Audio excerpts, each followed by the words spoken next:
Well, are we going to work? Okay,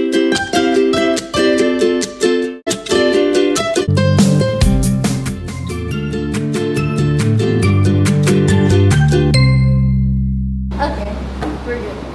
Hey guys, welcome. My name is Hanna. My name is Ivan. Today is a special day because our video is going to be about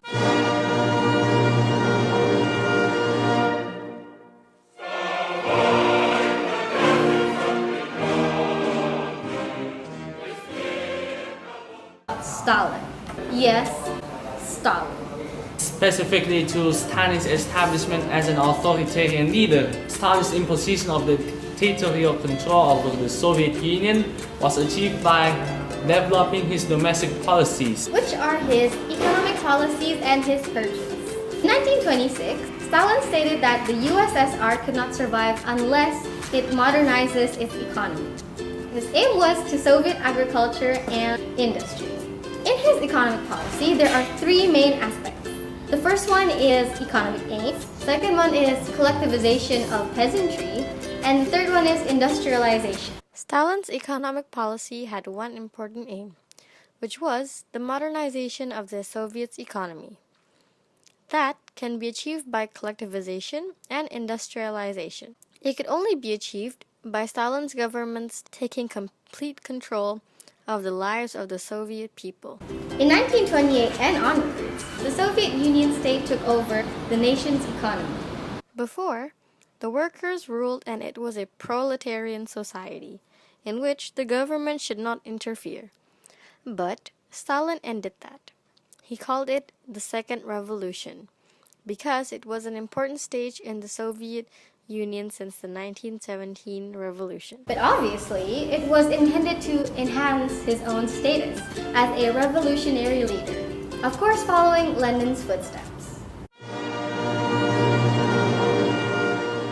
Stalin believed that the Soviet Union depended on its ability to turn itself into a modern industry to survive. In his speech in February 1931, he believed that the Soviet Union must not slow down so that it can also become an advanced country.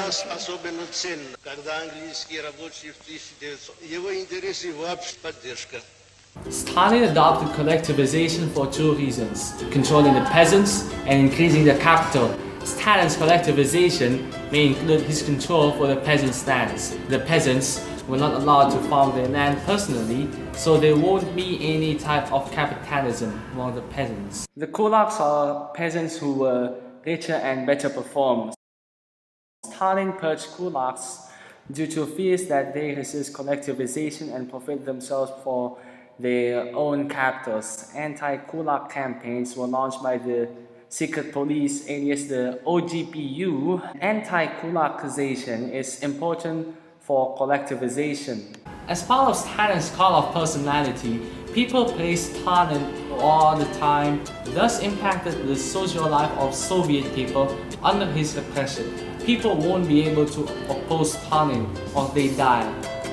Stalin's reason for doing repressions was to unite Russians, and a strong union would create a strong modernization of the Soviet Union. The industrialization plan was described as an attempt to establish world economy. They had to produce iron, steel, and oil. It guarantees the readiness and strength to face the enemies. The industrialization took a form of series of 5-year plans. It began in 1928 and lasted until Stalin's death in 1953. Now, the total plan in the first FYP is actually misleading. It's actually more of a target of quotas to reach rather than an actual plan. Local officials and managers lied about their production to give the impression that they have met their targets, but in fact, they have fallen short, which is why it is hard to determine the statistics for the first FYP. Now, as you can see here, Stalin formulated an optimal plan due to the impressive progress in the early stages of the plan. As you can see, the new quota is unrealistic and were revised afterwards, becoming higher.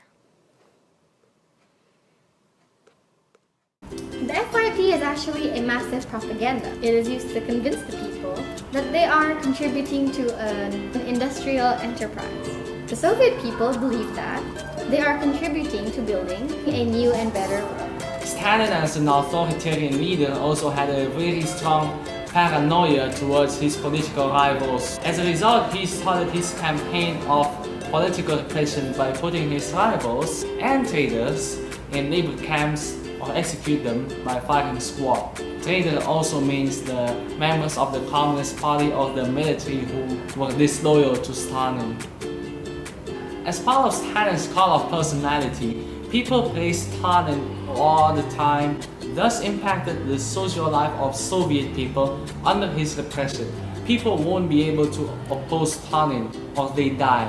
Stalin's reason for doing repressions was to unite Russians, and a strong union would create a strong modernization of the Soviet Union. Stalin organized a secret police which oversees executions, detentions, and arrests.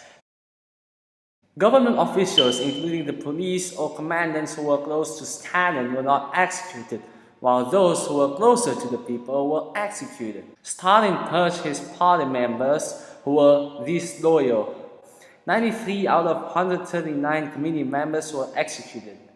All of the 1917 revolutionaries were executed, while Stalin himself was the only one alive. Stalin also purged his military generals and admirals. 81 out of 103 high-ranking officers were executed.